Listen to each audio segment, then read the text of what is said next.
Okay, so we'll give it a little while for people to pop in. Oh, getting rather dark there. It's my touch lamp, unfortunately. So Apache Helicopter, there is unfortunately StreamYard had an issue where it wasn't talking to YouTube earlier, about 2 hours ago now. It took them a long time to sort it out. So we actually did the premiere of the interview with ICM for the Midweek Model Meet on YouTube. So the video is on there of the interview with Valeriia. And basically, now that we're working again, came back about 15 minutes ago or so, we've jumped back here so that we can actually chat about some of the things that were said on the stream.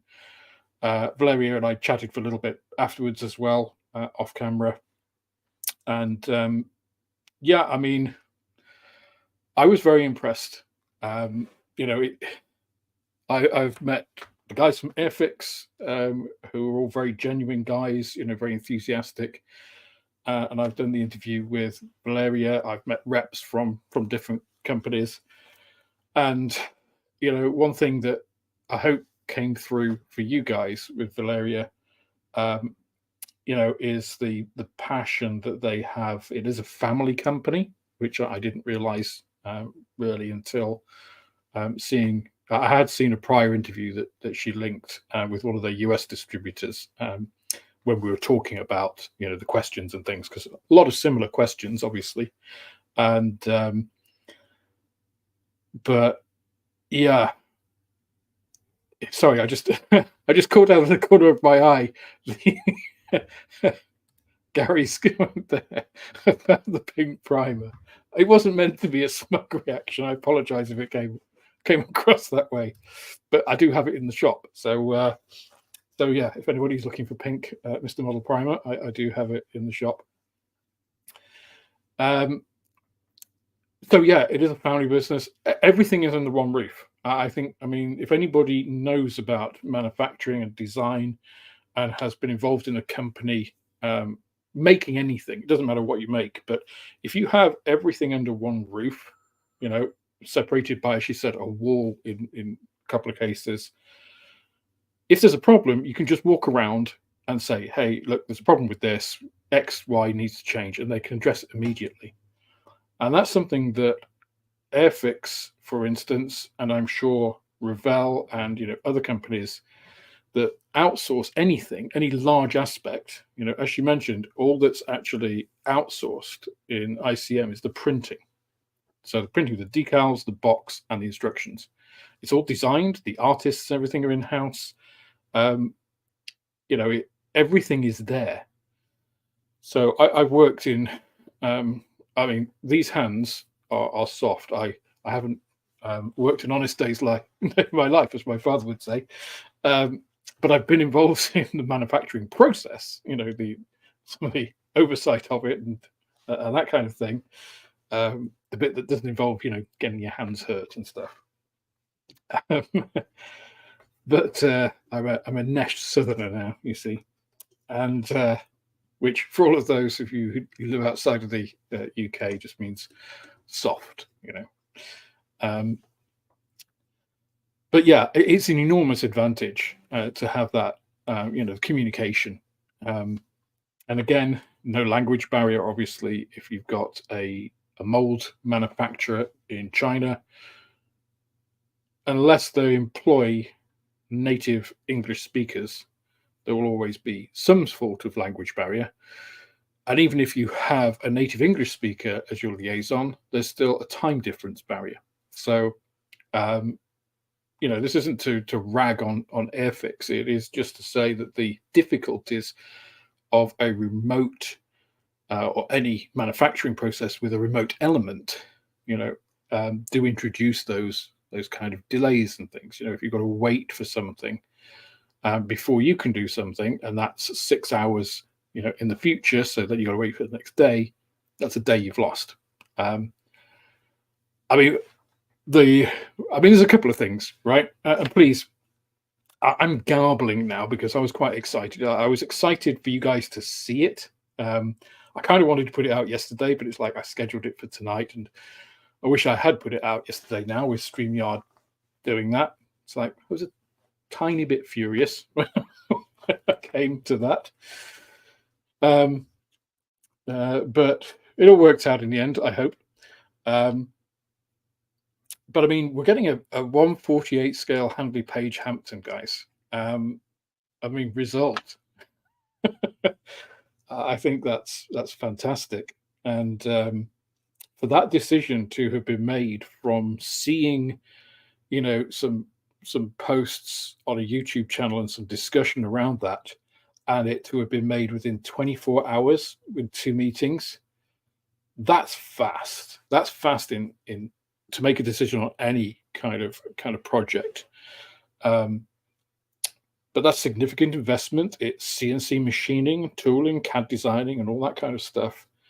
And they talked about it. They could collectively get together, the manufacturing, the CAD people, and everybody, the decision makers, and react on that. That is a lean, swift-moving company in operation.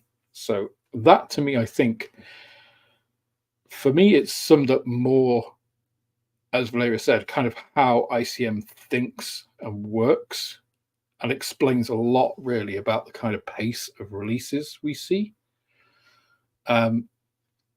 So yeah, we're getting a vintage classic Hampton from airfix, and next year we're getting a 1/48 scale new tool from ICM. If I was at airfix, I'd be worried, about the pressure being exerted from companies like ICM, especially given my experiences so far this year with airfix have been, let's say, less than optimal as a retailer, and as a model, are fairly, I want to say disappointing, but I've already said that in their release schedule. I mean, we're getting the new Liberator now, and I haven't seen it because although I pre-ordered it retail through through my business, I haven't seen it yet. So I don't know when it's coming. I've had no notification on that at all yet. So we'll see. So yeah, I mean, for me, it was a very insightful video. Again, I'm going to stop myself because I'm going to go back to what I was thinking before. What I was going to say is, guys, if you have a question or something, a point you'd like to make, please put question in capitals if you can, because it draws my eyes to it, because I'm obviously talking and I'm not looking at the chat 100% of the time. And yeah, John, Alec, Tam, anybody in the chat that has the Discord link, please feel free to hop on, because I'd love to get your guys' thoughts about what Valeriia went through, and any of the bits that you picked up on or thought were particularly interesting. So just scrolling up through the chat. So yeah, Apache, apologies. There was nobody here when you joined. It was because we were all in the YouTube premiere. Tam, welcome. Phil, welcome. Dave, welcome. Hobby Time, good to see you. Jonek, pleasure as always. Gary T. Hayden Jones, haven't seen your name before, but welcome. And that may be just because I haven't noticed it, because I'm blind. Mario, good to see you again. Craig, good to see you too. David, Dutch Dave, welcome once more. I mean, thank you, Graham. I think it was more well done, Valeriia. All I did was ask some questions, many of which had been supplied by you guys, which I managed to work in. So thank you for that.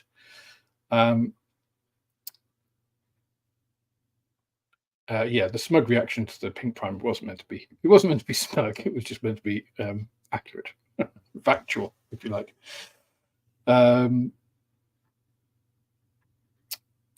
Yeah, I mean, I think I did the best plastic model company in the world video conclusion last week. And Tamiya came out on top, airfix came out second, and ICM came third. Now, to be the best model company in the world, so again, using the criteria I looked at, and I tried to think about it, what does that mean?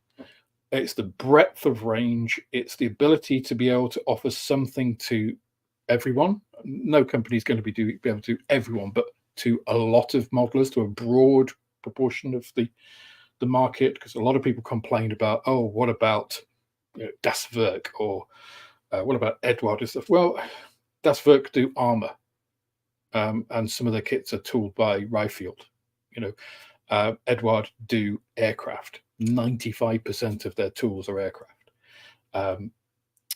So a military aircraft as well. So you're not appealing to car modelers or to civilian air modelers or whatever. So to try and get that sort of breadth, to have a visible presence, the quality of the plastic, the fit, the decals, the instructions, the boxing, all of it together, the accuracy.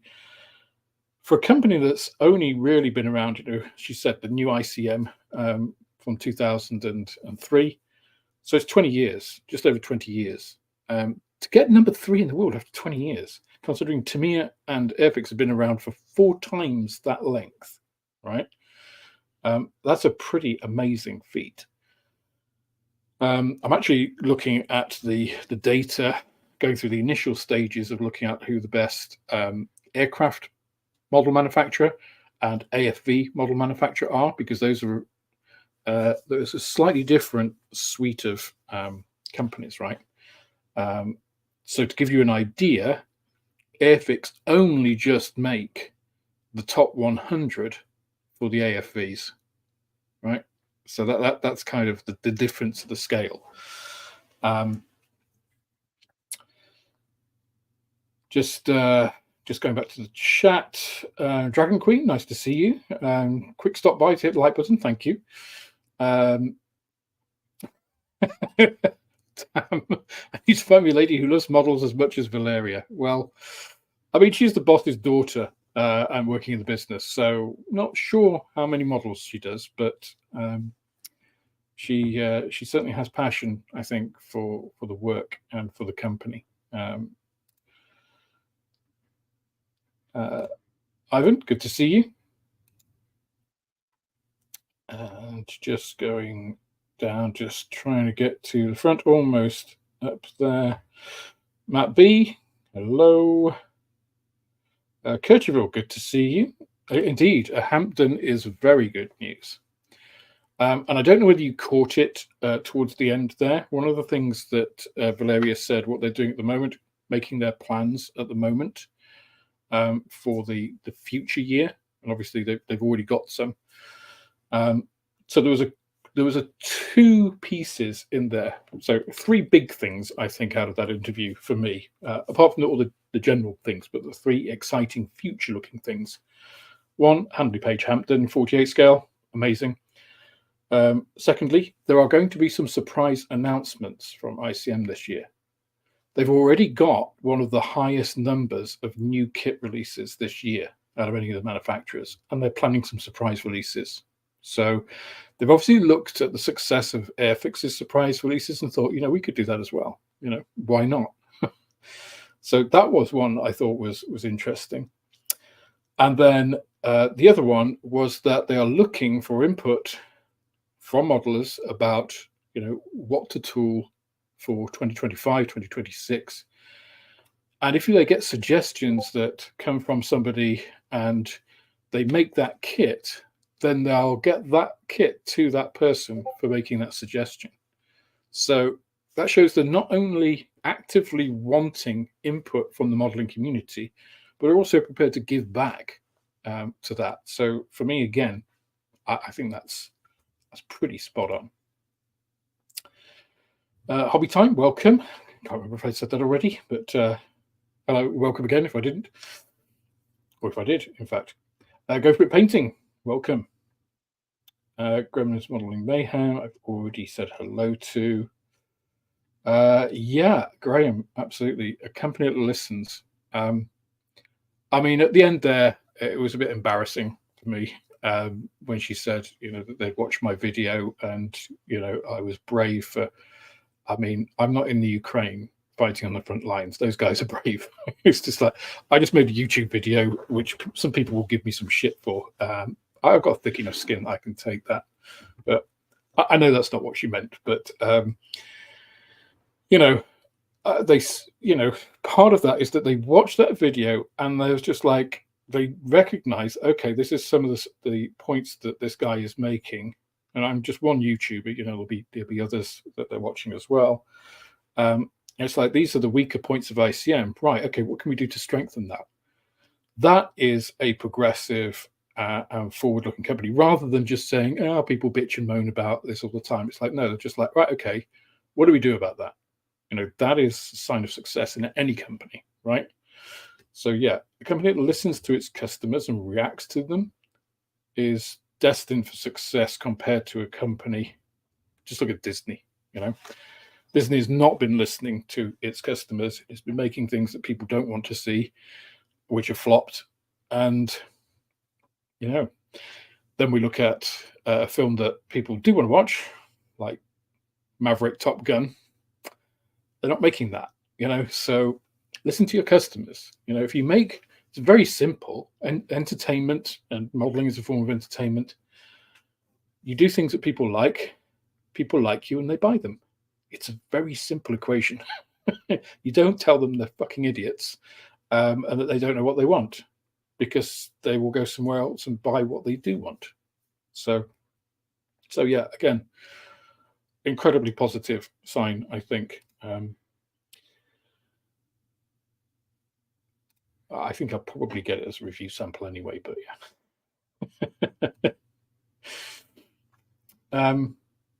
Yeah, it's interesting, isn't it, actually? I wonder if they would make a Halifax. Looking at the sorts of, the reason I thought about the Hampton, and I think it was actually in my Nostradamus predictions. I'll have to go back and check that. If so, they've just made me a point, 2 points higher or whatever. But if you look at sort of kits that ICM have manufactured, the sort of size and things, there's a lot of twin-engined bombers or attack aircraft in there. They've done the A-26, is it? It is the A-26, isn't it? The one that was used at the end of World War II and in Vietnam. The Invader, is it called? Can't remember. They've just obviously done the B-26. They've done the Heinkel, the HE-111, that is, the Ju-88. They've done the Dornier 217. They've not done the bigger scale bombers. And she mentioned there about they wouldn't do a B-26 in 1/32nd scale because of size. If you think the biggest one that they've done is, as they've said, the Sikorsky. I can never say that. And the Sikorsky, it is a huge kit. But if that's kind of the limit, a 1/48 scale Halifax might be a bit too big. The Peggy is another one they've done. Just thinking off the top, not Peggy, Sally.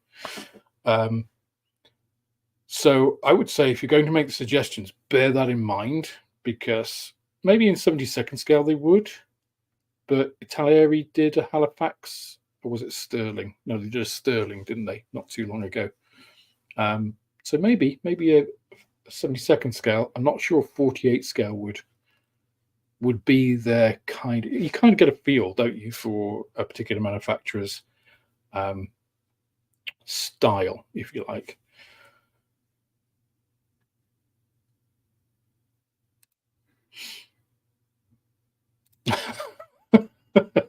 Actually, some nails being hammered in airfix's coffin, especially with the after sales and replacements. Well, again, that was another piece.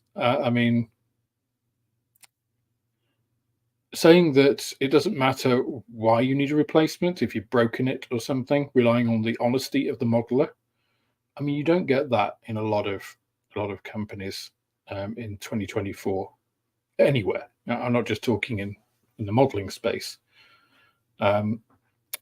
So yeah, that's quite a big one, I think. But as I said, Okay, my experience is anecdotal, of course. But my personal experience is, as I said, I've never had a problem with an ICM kit. I've never had parts missing or malformed or scratched or whatever. Um, my experience in the same time with airfix is 100% QC failure. It's literally digital, like chalk and cheese. Other companies, I've never had a problem with a Tamiya kit.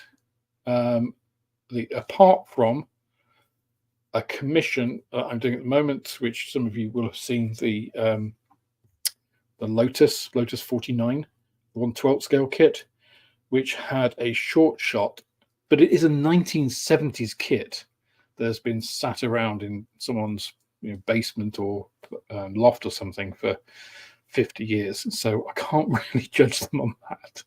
And it's not a kit I bought. So I'm not sure where you can really count that. Yeah, Tam, please do jump on. It would be great to see you. Yeah, and John Alec as well. Get your cam on. Richie Oz, good to see you. ICM could single-handedly get my modeling mojo back. Do you know, after I've got the ICM Bristol Beaufort in Commonwealth colours to finish, and it's kind of been in one of those things because it's at that stage where it needs all of the last bits doing, it all needs bringing together, which I always find is a difficult stage of the kit because there's so many different pieces and you're swapping between, doing varnishes, and then you've got to put things together and then do weathering and seal it and all this kind of stuff. So it's quite a high barrier to activation. But yeah, I've done all the decals for it now. Stuff it's been sitting for a while, and I kind of felt quite guilty that I haven't finished it. But there's been so much else going on as well. But it really gave me the mojo back to do that, and it's a beautiful kit. That Beaufort, if the Hampton is half of the kit that the Beaufort is, it'll make a lot of people, including me, very happy. No worries, Tam. Let's see, what else do we have? Any questions? Aidan, you tend to lurk rather than chat. Well, that is absolutely fine. But it's good to see people in chat because it means I can say hello and and see you rather than just not know you're there. Hi, Paul. Good to see you too. Question: do you think that ICM will kit jets in 1/48 scale? Well, they do. So, I mean, she mentioned Soviet subjects. I have I think it's a MiG-25 trainer. Was it MiG-31 trainer? It's one of those. I mean, they're both massive twin-engined, big Tumansky turbojets. Welcome, John. How you doing, Alex? Very well, very well. I was super pissed off at StreamYard an hour and 20 minutes ago, but I got over that. my fury was intense and short-lived. So yeah, okay, good. It all worked out. I don't tend to. We were all in the premiere, so yeah. It's like all those things, it's more impactful when you haven't prepared for the worst, which I hadn't. I'd assumed, which I shouldn't have done, that everything will go okay because everything in the past has. But yeah, what did you think to the interview? I'll just minimize that. I'll come back to your question in a minute, Robert. What did you think to the interview? She is such an interesting person, right? To listen to and to see how she thinks about things and describes things. And her English was essentially perfect. And what she described, the sort of the non. I'm sorry, I have this perpetual cold. The non sort of nuts and bolts stuff that she was talking about, that was just really interesting. It made it very human. I did not know before, you had mentioned it, that it was a family business. And everybody loves sort of a mom and pop shop, right? So that's what we call Yeah. them here in the States. Yeah. A family business. So that I gravitate towards that, and I think most people do, right? And so that was really interesting, and just the almost immediate recovery that they had to be I able know, to, right? Like you 2 know, weeks. it, like last year, the Tarhi, right? That was like what maybe not quite a full year ago. Maybe that came out last summer and stuff. But they were designing and they had to have been designing and tooling that.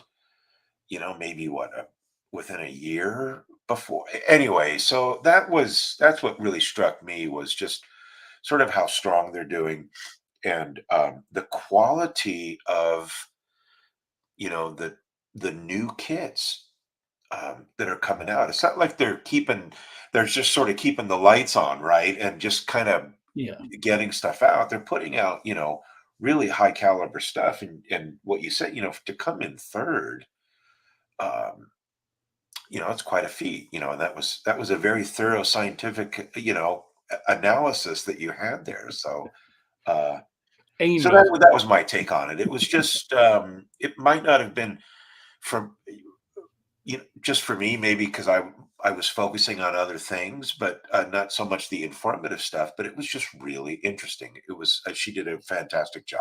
Yeah. Yeah. Yeah. I mean, we were chatting a little bit after the recording, and I was talking a little bit about what I was doing because she asked, and I said, this isn't.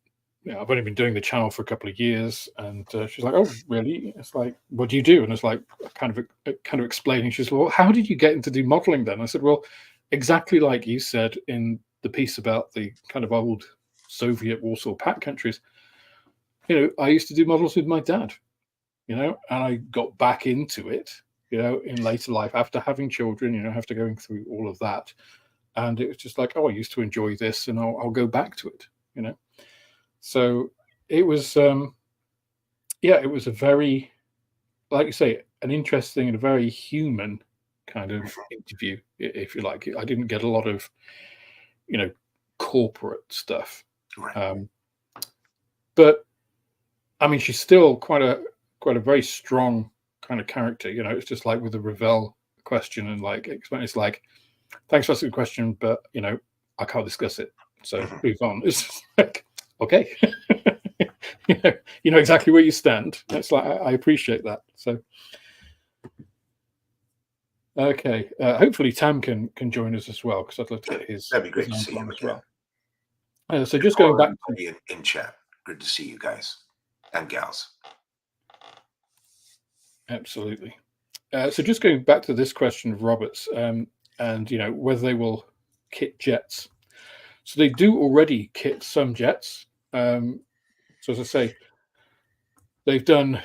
I mean, it's a much older kit. It goes back to the old ICM, the Ghost of Kiev, for instance, which they've only kept, I think, because of that, right? Because it's a kind of symbol of that early invasion and the hope and stuff. But they do have both 72nd scale and more 48 scale, Soviet era jets, like the Foxbat and the Foxhound.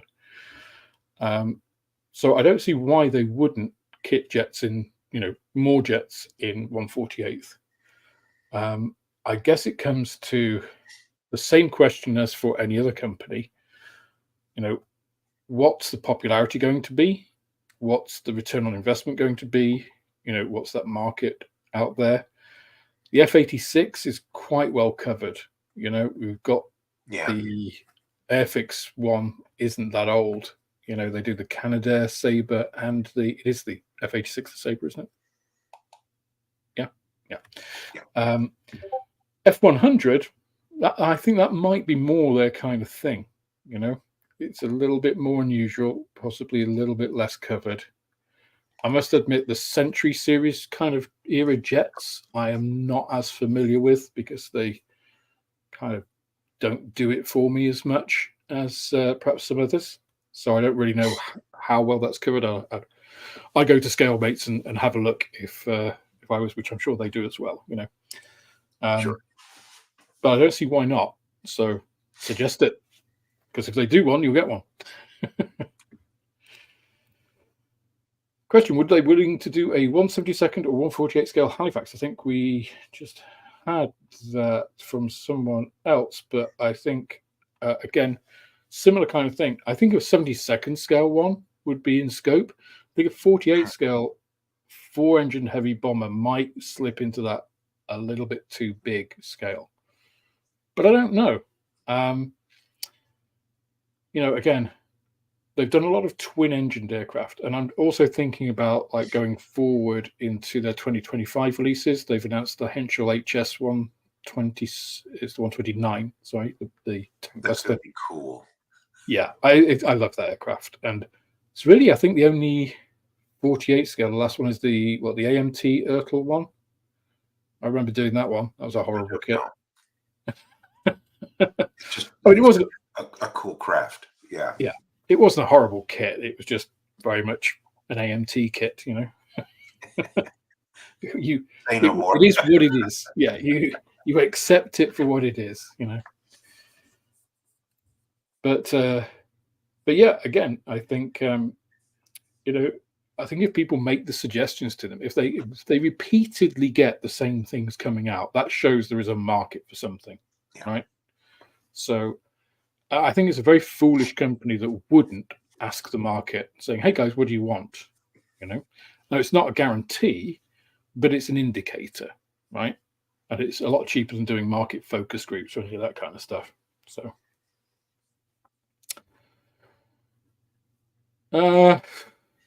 20 is a lot of time and really nothing extraordinary to get to number 3. Can't say I agree, pal, but or Pavel, I should say. 20 years can be a lot of time if you're doing everything right in a company.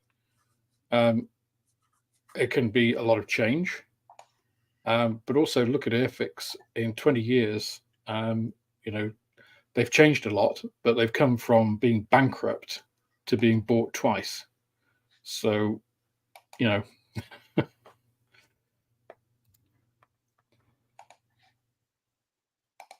Just sending Tam there we go. So I think they are. To be honest, I mean, when I went through that analysis, one thing was there were a couple of points behind airfix, right? It wasn't really, first, second, third, and there was kind of clear blue water. It's like there was Tamiya that was like way out ahead. Then there was airfix and ICM who were basically overlapping. And then there's a bit of water and then other companies below them. So I don't think it would take very much for ICM to leapfrog airfix, because airfix seem to have been slowing down a little bit, I would say. We'll see what else they do this year. As I say, I haven't had the Liberator yet to get a good look at that. I expect it's great, but the delivery side, the pieces which I think they're not doing well at and are still important, not so much. Good evening, Tam. How are you, sir? Good evening, gentlemen. How are you? I'm good. Doing all right. Good. Hand more or less working now? It's not hurting. It's so I mean, it's not painful when I do anything with it. So I assume I could pick up a model or an airbrush again. I haven't tried. It's been like nearly 3 months now, and because it's not just been my hand. You see, my airbrush mojo deserted me. So hopefully it's coming back. So my airbrush mojo is still gone, but I could sit down and build a kit. I just don't want to be in the position where I've got 20 kits that need airbrushing because I've just got no oomph, Yeah. So I haven't built anything because I've already got like 12 kits that need doing. So get the hairy stick out, mate. Yeah. Well, I mean, I thought about it, And then I thought about it briefly for about a second, and then I thought, yeah, no. So that interview, though, that was great. That was awesome, that interview, yeah. Yeah, what were your takeaways, big takeaways from it? And don't say how Valeriia looked. You've already covered that one, Tam. We want to keep it clean. No. The one thing I took about that was that they seemed to be really keen to get the input of YouTube scale modelers, you know, in terms of what kits they want, and also, you know, not just the scale modelers, but the scale modeling community as a wider, you know, because they're saying, you know, let us know what you want and we'll consider it. Whereas, you know, Airfix, they do the same. They say, let us know what you want. And then like 3 years later, you might find out whether they've actually considered it and done it and got it out, you know, whereas ICM have literally just said, well, we had a meeting today and we decided that we're going to do it, you know, so. Yeah, I mean, I would say I was gobsmacked would be an understatement when she, because she didn't tell me that before the interview. That my reaction on the interview was as it was. I was hearing it for the first time during the interview, and I was just like, wow, that's so you had a meeting yesterday, and then today you just, like an hour ago, just had the final bit. It was just like, so get, you know, CEO's blessing on it and we're going to go, right? It's like, yeah, it's like, that's phenomenal. That is, I've worked for companies that work like that. They are the most successful companies in the markets that I've worked in. So yeah, it's impressive. That is really impressive. You know, the whole thing about Airfix doing that is you never know whether they've actually listened to you or whether they've not until like 3, 4, maybe 5 years later, you know, whereas ICM has said, yeah, we listened to what you said and we're going to do it within a day. And that's really encouraging, because that means that they're the only company I can think of that are actually listening to us in real time. Yeah. You know, I appreciate that it takes time to have meetings, make decisions, then go away and design the kit and you know, get it tooled and everything and get it into production. But to actually outright say, yes, we're going to do it right now, we've made the decision today, we're going to do it, means that means they've listened to us, they're putting it into action, and we know it's coming in the future, rather than, well, is it or isn't it? Have they listened? Have they not listened? Maybe they did, maybe they didn't, you know? Yeah. Well, I think it's, if you think about like the Trumpeter Hobby Boss I Love Kit catalog and announcements from this year, there's a lot of kits, right? There's a lot of kits that were announced last year. There's some kits that were announced 4 years ago, you know, so it's just like, when are they going to happen? It's like, it's a lottery, right? It's anybody's guess. Exactly. And it was the same with Airfix, wasn't it? They announced, when was it? They announced the Katie 2021, and we got it, I think, early stages of middle of 2022, didn't we? Yeah, something like that. Yeah. And, you know, I was waiting for literally over a year for just that one kit. That was the only thing from the 2021 announcement that I actually was interested in buying, you know, and I had to wait till halfway through the 2022 to get it. Yeah. So, you know, also the fact they're doing almost everything in-house, like you say, and it's easier to do it that way because you just got to go from one room to the other to sort the problem. Yeah.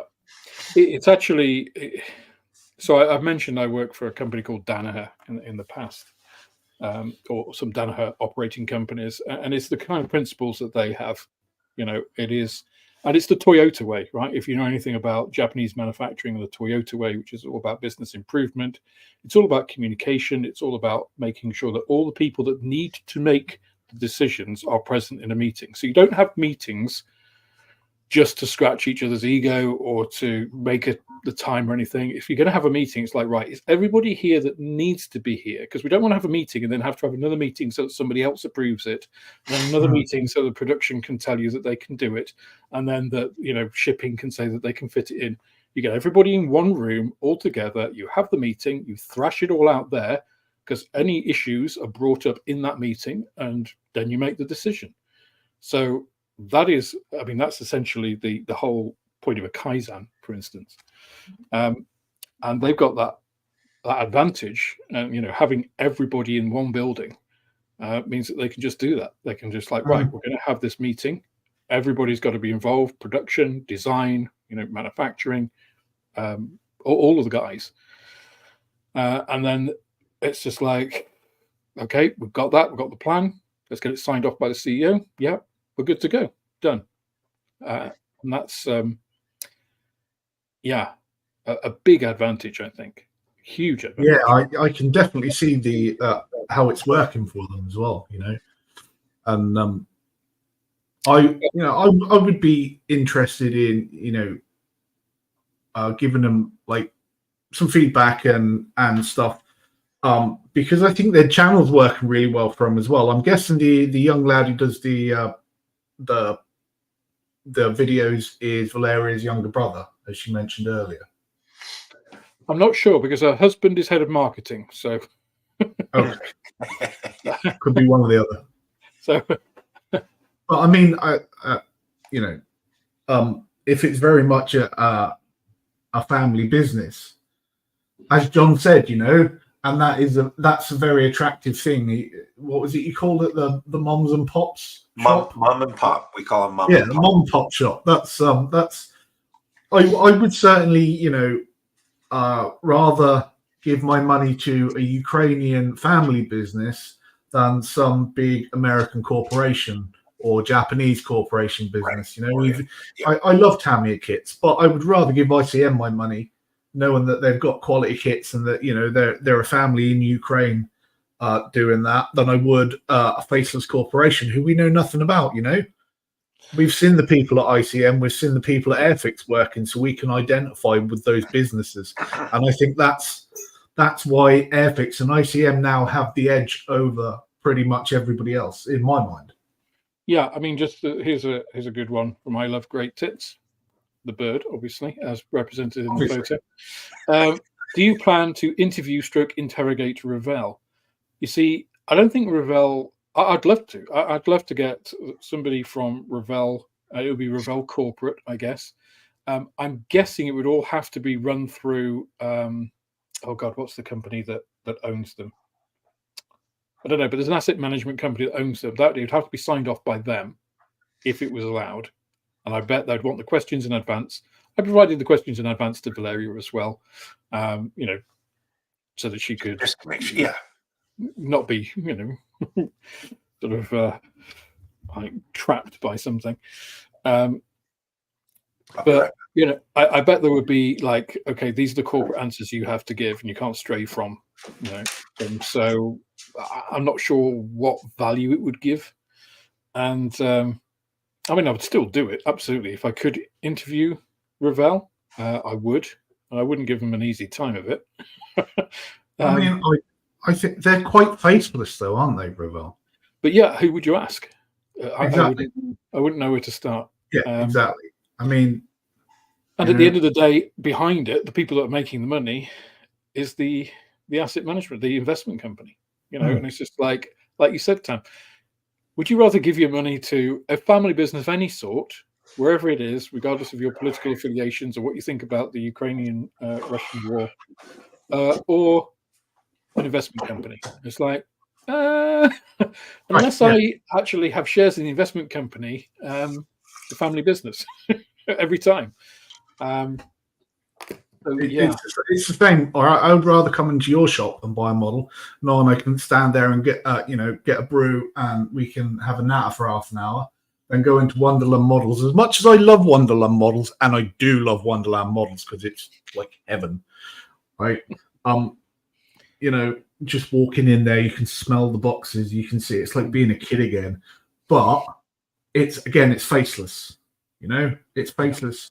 It's a corporate company now. It's not like the family business it used to be. Now it's been taken over. It's a little bit like what we see of Tamiya, isn't it? It's like Tamiya, it's a family business effectively still, but it doesn't feel like that because it's so successful. No. But, I mean, it's like I suppose you could say it's like a pub that sells itself to a brewery now, isn't it? Wonderland Models, and to me, you know, and I would much rather go into somewhere that has a local pub than somewhere that's run by a brewery. Because I'd rather know that the landlord and the landlady that you can chat to is getting the money at the end of the day than some faceless person, you know, who might not even live in the same country. Yeah, well, that's who you have a relationship with, isn't it? You don't really have a relationship with the brewery. Exactly. So, Gary, an Avro Manchester would be nice. Yes, we said this earlier on Airfix and Chill, didn't we, a few weeks ago? And that's actually, you know, it's a twin-engined aircraft. It's slightly unusual. It's got a bit of a cult following, the Manchester, because it evolved, obviously, into the Lancaster. That might not be a bad shout. Either a Manchester or a Lancastrian would be really nice. I'm writing all these down to send to Valeriia before anybody else does. I remember that too, Tab. Yeah. People were... Yeah. Lancastrian. I really want to build a Lancastrian. Oh, badly. Manchester or Lancastrian. Yep. Just looking down at, I'm not quite sure. That's because you put a structured case, Alex. I'm not quite sure, Neil, what aspect you meant on that, but thank you very much. And welcome. Sean Talbot, hello. Border Model are coming out with some nice surprises, especially that HE111 in 135th plus Qatari and their 132nd BF109K. That is true. Wait, Qatari have released the 109? Qatari have released 2 kits in 2 years. Shut up and take my money. Yeah, they're really nice. Yeah, I mean, I saw the reviews for the Spitfire Mark 1, but I'm not really a Spitfire Mark 1 person. But now they've done a 109K, which I've never built a 109K yet. And in 32nd scale too, which is now kind of moving towards being my preferred aircraft scale. Well, for warbirds anyway. It's a little bit bigger than the 48. Yeah. Yeah. I mean, I can't see me not buying that now, to be honest. How I know it's about. Yeah. I mean, the thing is, there are really good manufacturers out there who do like niche stuff or one or two, you know.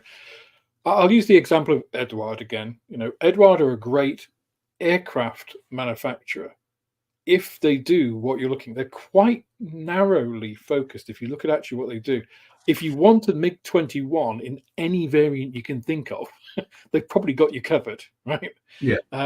Same for World War II warbirds. They've got most of the like popular ones, right? Hellcat, Spitfires, Focke-Wulf, 190s, 109s, blah blah blah. They've got those. World War I stuff, they got a good coverage. Outside of that, it's pretty sparse, right? So that doesn't detract from Eduard at all. It's just they know their market, they know what they're going for, and they go set their stall and do that well.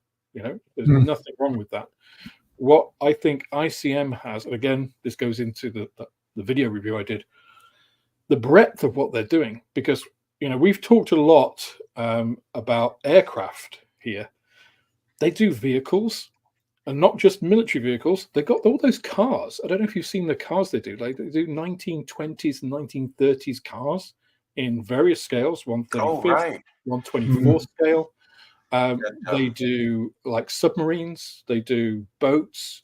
You know, there's other stuff that they do as well as, you know, aircraft from different periods. They've done World War II. They've done like interwar, like the Gladiator. They've done modern stuff. You know, they do like Model T. You know, the 1920s fire truck or the 1910s fire truck, that kind of thing. Yeah. Yeah. I actually saw one of those at Yeovil. Somebody had built one of those. It looked really nice. Oh, cool. So yeah, I think that's for me. I mean, I didn't know ICM at all as a manufacturer until probably a year or so ago. Maybe 18 months, and they've rocketed up in what I both think of them and the models and the amount of stuff that the amount of modeling time I'm devoting to ICM now compared to Airfix or Revell or Tamiya, you know, it's not disproportionate, but it covers a lot of different things. So my modeling is probably more varied than it was before, from one manufacturer. You know, I've done the World War I ammo truck. I've done the World War II. What's it called? The field kitchen thing. Yeah. The Kozak 2, which is I mentioned it got model kit of the year from Model Fan magazine. It's an amazing kit. That is fantastic. I'm not really a modern armor modeler, but that kit is amazing. It's really good. Figures. I haven't done figures for ages, and they do a whole range of figures of really weird stuff as well. Not just modern Ukrainian subjects. They do a whole range. Go and have a look at them. But and I think that's what really has set ICM above, is that they're putting out like 12, 13 new tools a year consistently. That's crazy. Plus all of the bits. That doesn't count. There's kits with new parts, not different iterations of. Those are 100% new tools. There really aren't many manufacturers putting that volume out, outside of China. The Chinese ones may be ones that you've been waiting for, 3 years, or ones you've never even heard of before, because sometimes they'll just do stuff without telling anybody. So that's a bit of a lottery, really. I don't know. It's so yeah, it's not taking away figures though. It's not just like it's like you can get background stuff as well. Like I saw a farm girl on a pail milking a cow as an ICM kit once. So that's the sort of stuff you'd see in the background of a diorama, as perhaps a bit of armor was moving past it or something like that, or an aircraft flying over it. So it's not just the stuff that's the center of attention, it's the stuff that's in the background that you don't necessarily notice until you sort of examine the diorama in more detail. And that's different thinking to most companies. I think they tend to think like, we'll do the tank crews and stuff and the aircraft figures and that sort of stuff. The stuff that's that you notice that draws your attention, but they don't do the stuff that's in the background that adds the depth and dimension to the dioramas, which is what ICM is doing. And that's, again, like I said, that's out of the box thinking that nobody else seems to be doing. Yeah, I mean, I've got a video that's in production at the moment about ICM figures. I asked for their Ukrainian figures, like all the ones associated with the war. And I haven't just done, like, here are some Ukrainian fighters. It's just like they've got, obviously, the what prompted it was the War Has No Gender one, the female fighters. Because some people said that they were sexist. And I'm just like, really? Really? I mean, there's literally videos of the female fighters singing, singing songs in the trenches while there's bullets going around them. So... Yeah. But they've also got like a camera crew doing an interview of some, they've got sappers with a dog. It's just, it isn't just the like kind of, like you say, the typical stuff. Mini Art do it as well. So Mini Art have an incredible selection. We've talked about the croissants and the cheeses before, but they've got like this, the German soldiers and the British soldiers at a cafe. It's just like gluing lemon hats together. Yeah, not together. No. I saw a Mini Art one, which I thought was a little bit crossing the line. That was just my opinion. It was a German soldier that had been hung, with a bit of rope and a sign around his neck. So it would have been after the end of the war, when the resistance were hanging the soldiers they captured as kind of retaliations for the horrors that the German soldiers were committing. And yes, it's history and stuff, but is it a little bit too far or not? Or what do you guys think? I thought that sounds pretty aggressive. Perhaps a little bit tasteless, maybe, than too far. Unnecessary. I think that's an interesting topic for another podcast, guys. It's because I've got quite a lot on that one. Because there's a whole AK piece of that, but for another time. Yes, I mean, for another time. Yeah. So just bringing it back, David Markey, you are quite correct. The B-26B Marauder in 1/48 scale has just come out. So my review sample is excitedly winging its way to me somewhere between Kyiv and Never built tiny one of little those. village in the southwest of the UK. They've also, if you order one of the first kits that they're doing, they're putting calendars in, because a lot of people had said to them that they like the box art. So like, oh, well, we'll make a calendar out of it and put them in the boxes then. Just like a little nice thing. So, yeah, so if you want a calendar, guys, now's the time. I mean, I'm sure we'll agree, Alex used to have the worst camera background. So, Mario, I will 100% agree with you. It is something I'm looking at changing here, because the reason that this is so bad is because there's no light in here. I think I've explained 100 times why there's no light in here, but I do need to get it sorted, because it is a bit ridiculous, me being looking like I'm in a hole, because I kind of am at the moment. So yeah, it's a good point. Noted and in progress. I mean, mine isn't any better. You can see my camera rack with the lights hanging off it on elastic band. So, one thing good about mine is my dog. Yeah. I mean, I'd have Squiddy up here, but he's licking himself on the sofa, so he's perfectly happy. Well, Maria's downstairs, so Pablo is happy. So. Oh, good. I don't get a look in when Maria's around. He's a ladies' man. So. Yes, Squiddy is too. Do ICM make a Stuka or F4 Phantom around the 148 scale? I do not believe they make an F4. I'm not sure they make a Stuka either. I don't know. I think they probably fall into, because if you look at the subjects they do, they haven't done a lot of, they have done some, but not a lot of very popular subjects. I mean, the Ju-87 is, I would say, a very popular subject, right? Because it's such a distinctive looking aircraft, and it had such an impact at the beginning of the war. It got such a reputation, even though, after the Blitzkrieg, it was horribly vulnerable. I mean, it was obsolete by the Battle of Britain, wasn't it, really? Well, it was, yeah. I mean, the Phantom, the Brick, again, it's an iconic aircraft. Yeah. Again, despite its shortcomings, like, did we put a gun in this thing? What happens when we run out of missiles and these MiGs are still shooting us down? It's like, we should probably put a gun in it again. Right, both of those. I mean, there's so many manufacturers that build, especially with the Stuka. How many Stukas are there? I'm doing the A, and even the B is different than the A that I've discovered that. I don't know how many F4s there were, but the F4 is probably the iconic plane. Yeah, a lot from the Vietnam era. Yeah, I mean, it was exported. I mean, Germany ran with a lot of F4s for a long time. Well, West Germany. The F4s was the fighter of the RAF while I was growing up in the 80s and 90s. So, and I know the Royal Navy had them up until the late 70s, till they got the Harriers. What happens when you spay a Phantom? It gets faster and slower. Yeah. Those of you who know engines will get that joke. Oh, that's interesting. The J and the K, wasn't it? That the F4K had the Rolls-Royce Spey engines rather than the American ones.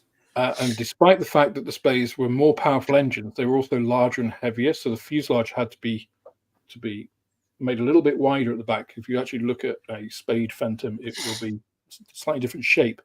Hence, if you spay an animal, it loses the hormones. It tends to put on weight more. So when you spay a Phantom.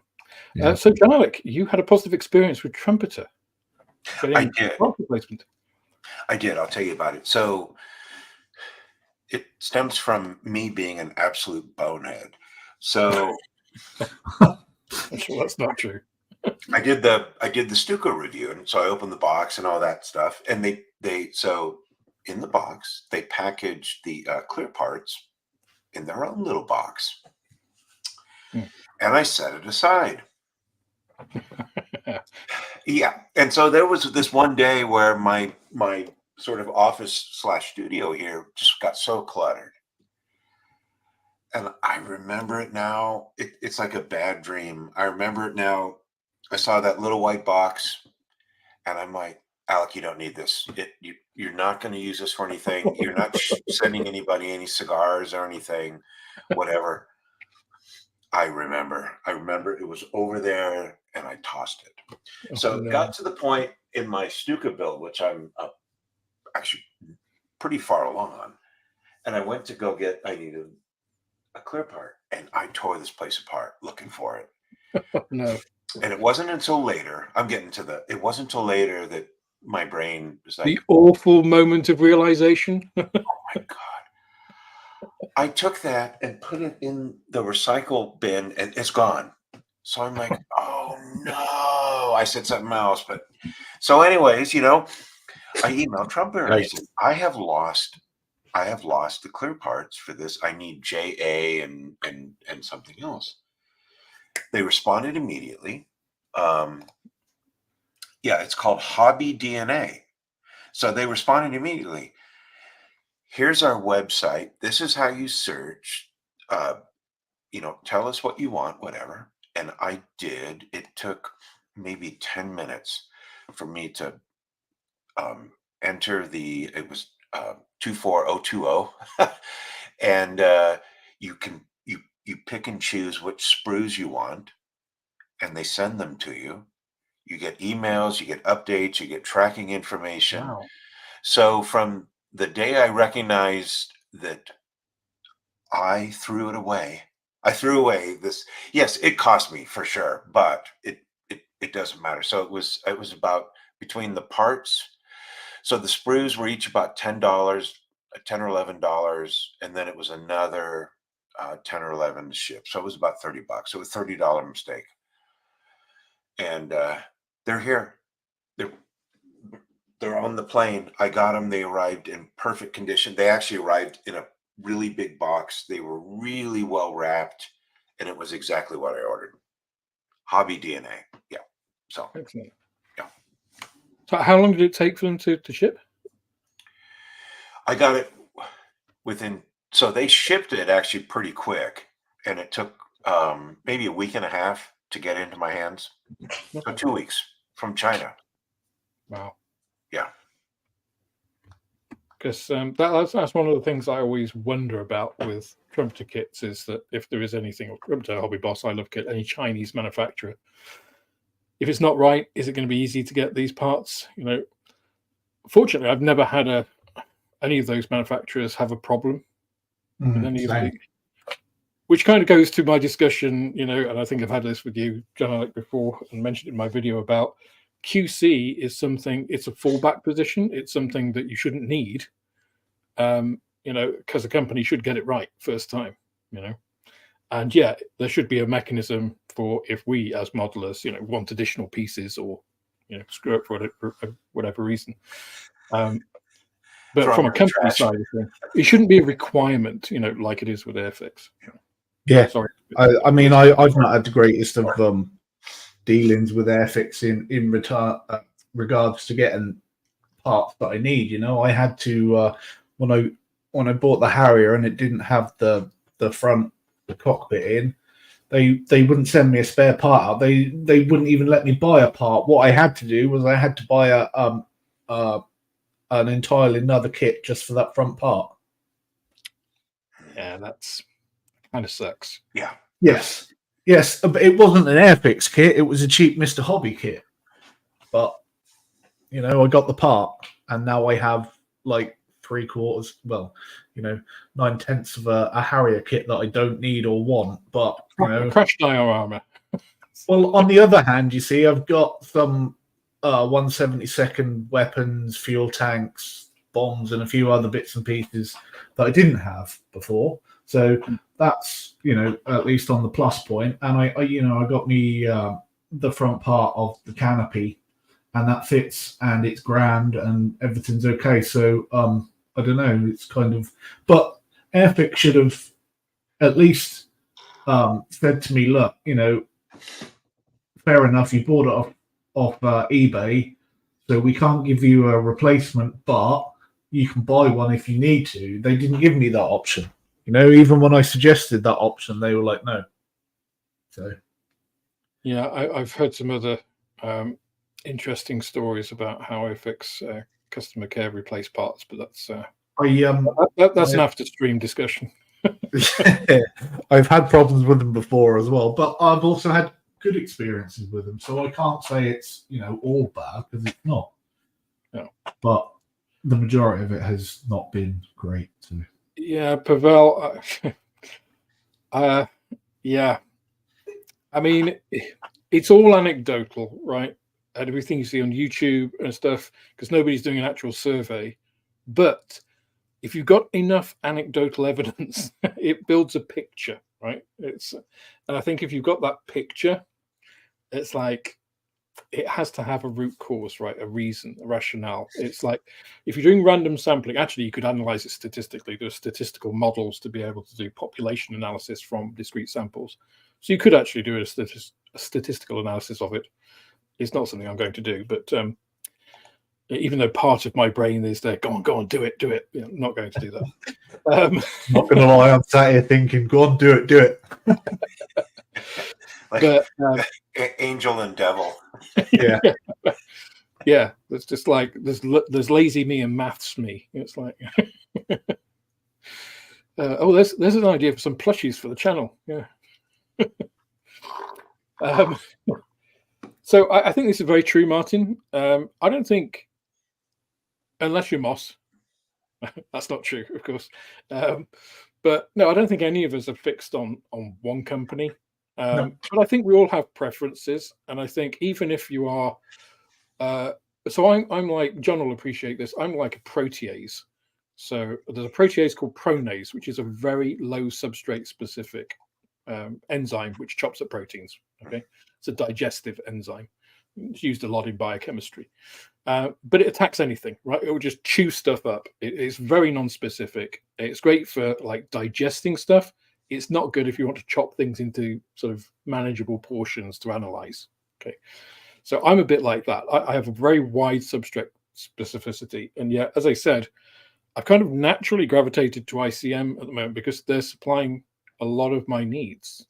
You know, so I've when I started back in the hobby, which is only a couple of years ago with the channel, you know, airfix wasn't on my radar, and then it came in, and then I found out all this back catalog. You know, like about 10 years prior when they'd been doing all the new tools, I had, wow, I've got all of this cool new airfix, new tool stuff to go for, which I did. And then as that's sort of gone off and the problems have become more apparent with that, I've kind of gone to other pieces. So I think really, and correct me, guys, if you've got different views, but we kind of go, you know, if a company is doing well, you'll tend to see us do more of that because it, you know, if they're producing appealing subjects, which are nice to do and give us a good result, right, you're going to want to repeat that. Repeat business. Yep. I mean, I think to a certain extent, all companies are hit and miss. You know, Yeah. Mr. Craft do have some good kits, or Mr. Hobby, or whatever the fuck they're called. They have some good kits. You know, Italieri have some great kits. The newer ones tend to be the better kits. The older ones tend to be the avoid at all costs. The same with the Revell ones, though. So, you know, at pre-Hornby Airfix wouldn't really buy on purpose if I knew that it was a 1960s kit. Yeah. But I would buy past 2010 kit on purpose because I know it's going to be good quality. So with all manufacturers you have hit and miss. You know, you've got to sort of either take your chances or look it up on ScaleMates and find out exactly what it is and where it's come from and who originally tooled it. And it's kind of the incidence, isn't it? If you've got like a hit-miss ratio going through the years, gradually airfix have been coming up for a lot of things like tooling quality and stuff. QC is kind of all over the place. Tamiya, and I think one of the reasons, and I mentioned this again on my video, one of the reasons that people think of it as number one, why it came out as number one in the survey, is consistency. Because if you go back to a Tamiya 1960s kit, the Panzer II. Is it the best kit Panzer II in the world? No. Is it still a decent kit for under 10 quid? Yeah. Absolutely. For 35th scale Panzer II? Yeah. I mean, I can think of two bad Tamiya kits, and that's the Sea Harrier and the Panther D. Which is their And the Panther D isn't a bad kit. It doesn't fit badly. It's just a bit, the details aren't necessarily correct. And it was the first kit they ever made. Still fun to build. I love building it. I had a lot of fun building it. And do I care that it's not correct? Not one little jot. I had my fun building it, which is the point of the hobby. Yeah. I don't get necessarily tangled up whether it's all correct. See, I had this debate with Scale Hanger 182, and he was like, we need to make all our models correct. And I'm like, we don't. As long as we have fun building it, doesn't necessarily have to have the correct helmet for the pilots for the era.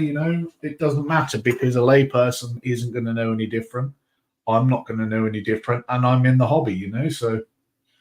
Yeah, I've said this many times. I don't think any of us get to gatekeep how somebody else has the hobby. Fair enough, if you're going to enter a competition, if you're, and it's like World War II aircraft or, Spitfires or whatever, then there's a degree of accuracy that comes into the judges' minds, as well as everything else. But if you're just looking at, what you're doing, and yeah, I guess as YouTubers, we put our stuff out there, so it's put out into the public for, critique and stuff. But other than that, it's just like, you don't get to see, and even as YouTubers, we do stuff. I did those 1 hour challenges, and some people were saying, "Oh, 1 hour is not enough." And it's just like, yeah, it's not enough. It's a stupid challenge. That's the point of the video. Right. It's just come on. That's the whole point. Yeah, I try to base everything I do around having fun. That's the point. That's why we started doing this in the first place. If you've moved on to a point where you can build a model that's 100% perfect and 100% accurate and still have fun doing it, that's amazing, and more power to you. But for me, I haven't got the patience nor the knowledge for that sort of thing. Somebody said to me, judge this competition and everything's got to be 100% correct, or it can't be judged. I'd be like, well, what are you asking me for? I ain't fucking Nothing is 100%. It's a human process. Yeah. Right. I mean, we learn about these things as we go along. I built the old airfix 24th scale Mark 1 Spitfire, and it comes with the hatch. Either you can pose it either up or down, depending on whether you got the cockpit closed or open. And obviously, it's got the grab handle on it. Now, I painted it red because the only photos I'd seen of it were post-war and showed it painted red. And I think this is a common misconception that people think that the grab handles were painted red during the war, when in fact they were, painted the same color as the rest of the door. But if I hadn't have built that, I wouldn't have known that, because I wouldn't have looked it up specifically. Yeah. That's not my thing. It's like, get it done, have fun. Does it look okay? Yes. What did you learn from it this time? Oh, I learned that hand painting a 124 Spitfire takes literally forever. Quick one I want to bring up before I lose it. Dutch Dave, thank you for raising this. Where on the ICM website can you submit new model ideas? If you submit it to the support email, that's one of the ones Valeriia mentioned. I think she mentioned it on the video. I think it's like support@icm. It might be UA. I don't, but it's on the website. It's the support email. UA. So I'll actually go on and link it to the video in the video description after we finish.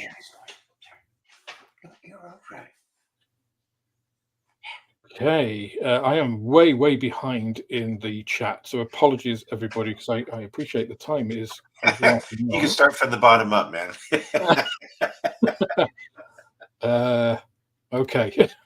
If airfix don't bring out a 148 scale Jaguar this year, then with ICM turnaround from concept to design, they could release it in 6 months. That isn't a bad shout, actually. I think ICM would make an awesome Jaguar. That's. I mean, the thing is, and just a piece about companies that can do this sort of turnaround. What makes them so dangerous for competitors is that, say, Airfix announced a 148 scale Jaguar in January. ICM theoretically, and that it's going to be probably the October, November pre-Christmas release. They could probably like gazump them, and just say, you know what, we're going to do a Jaguar. We'll do this version so that it's still valid, to get both, because we don't want to limit ourselves too much. And people that don't know Airfix, ICM might buy the Airfix one anyway. But if we turn around this in 3 months, we can get it out and take that market before our competitor. So I think that the likes of Airfix, Italieri, Tamiya to some extent need to look at the way that these newer companies like MiniArt, like ICM, and there's a whole host others, are, and the Chinese manufacturers as well, Meng, Border, Tacom, Trumpeter, Hobby Boss, I Love Kit. That must be something that they should factor into their board meetings, really, about leaning their organization. By the way, I'm a consultant for this, so if any of you companies want to hire me to do that, I'm more than happy. I'm not cheap, but I could do that for you. Just a bit of self-pitch. What you said earlier, did Valeriia offer you a consultancy job yet? I saw that. They don't need me. They don't need me, do they? I think they got it under wraps, yeah. Yeah, they've got it under wraps. The people that need me are people like Airfix, Revell, Italieri, Hasegawa. So somebody argued with me on that Hasegawa, what day of the week were Airfix better than Hasegawa? It's just like, if you'd said this 20 years ago, I would agree with you every day of the week. Correct. But Hasegawa haven't changed since then. They haven't released a new aircraft model for donkey's years. They are just stuck in that 1980s model where they really dominated a lot of that. With Tamiya and Hasegawa are kind of synonymous in aircraft and stuff. They still, look at Hasegawa kits, they're still really nice, but they're not actively competing in the market. They are in cars. They make some really nice 124 scale cars now. Yeah. But it's not those kind of companies. Go back to early 90s. That was the bee's knees, man. But now it's, their plastic is. I used to be a massive Hasegawa fanboy, so I completely agree with you, Alex. Yeah, they just haven't kept up. They haven't ridden the wave. They're a very Japanese company, very slow, very measured, they don't take risks a lot. I tell you what, though, so look at the F-35 video that I did about the F-35. What is the best 1/72nd scale F-35 on the market? The Hasegawa ones are actually some of the most accurate. They also offer you the least in terms of there's no stores or anything with them. There's no option to open bays. It's just they give you the minimum. It's very accurate. But their kits were absolutely swimming in mold release agent. I've never seen it on another manufacturer. You picked it up, it was actually wet with the stuff. It was like you could feel it and you'd see it. I've never seen it before. I generally do not wash models. I did that one. I wash all my models. Yeah, just in case. Oh, Mr. Finishing Surface of 1500 Black is back. I better put my stock order in. Yeah, I'm going to check the place that. God damn it! Got to end the stream. Got to order my stock. I haven't been able to get any for 2 years. Oh dear. Okay, I'm kind of skimming through comments now. I apologize if you guys have asked the question and I've missed it, but we are kind of running long. Yeah. And okay, so I've come to the end here. Yeah, it's in stock. Okay, wow. Okay. Yep. Oh, that's interesting. Hasegawa distributed in Ukraine by ICM. I suppose that makes sense, though, to be honest. That's funny. Dear. Okay. Any closing remarks? John Alec. I'm looking forward to that, Hampton. I am going to buy that when it comes out. Absolutely. So, Alex, you've been talking about the ICM, the quality of the ICM, all this kind of stuff, and I'm seeing it with my eyes, and I'm hearing it from you. And the ICM kits that I have built are at least now like 10 years old, right? And just wasn't like completely happy with them. It was just kind of a struggle. So I'm really looking forward to that, Hampton. It's a very unique craft, and this will be my opportunity to get and build one of these brand new ICM kits, and so I'm looking forward to that. Yeah. How about you, Tim? Closing thoughts? I'm just glad that finally somebody seems to be taking on board what us, the content, the scale model content creators are saying, because obviously people like yourself and John Alec and Mars and everybody else has been very vocal to airfix about this, that, and the other, and it just seems that airfix have gone, oh yeah, that's nice. Anyway, moving on, and to have a company that's finally saying, oh, you want a Hamden? Okay, we'll do you a Hamden then, is really, really good. And I think, the future for modelers, now we're getting a say in a company, is looking really bright, to be honest. So I'm really happy with that sort of side of things. Yeah. I mean, I think the thing that Moss will always defend airfix, saying, yeah, but that's Hornby that are doing that bad thing, and it's like, which I completely get and I agree with, but that's not something they can change, right? They are owned by Hornby. Yeah. And Hornby imposed that on them. So you are not really talking about airfix when you talk about airfix. You're talking about Hornby. So really, airfix is a brand. That's all it is. It's the sticker they put on the box. We are dealing with Hornby, a subdivision of, but Hornby. And my interactions with Hornby haven't been good. I can say there are individuals within Hornby who are great, and Sharon in their finance department is lovely. It's always sorts my stuff for me. Mark, my rep, likewise, he's coming to see me on Friday. Always pleased to see him. Cool. It's not the people, not the individuals. It is the corporate structure that they are restricted by, which is the problem. But I mean, I like the way that airfix are moving forward. They're not staying a nameless company. They're getting all the people out there. They're getting the faces there. That are model shows and on the flight deck and all the other stuff that they're doing with the releases, so that people know who they are. They know who's designing the kits, who's doing the lasery thing to scan the kits. They know who's running the shop and doing that sort of thing. And like I said earlier, I think it's good that because then they're not a nameless company, and the more you see people, the more you associate with them, the more you associate with the company, and obviously the more you're willing to buy from them.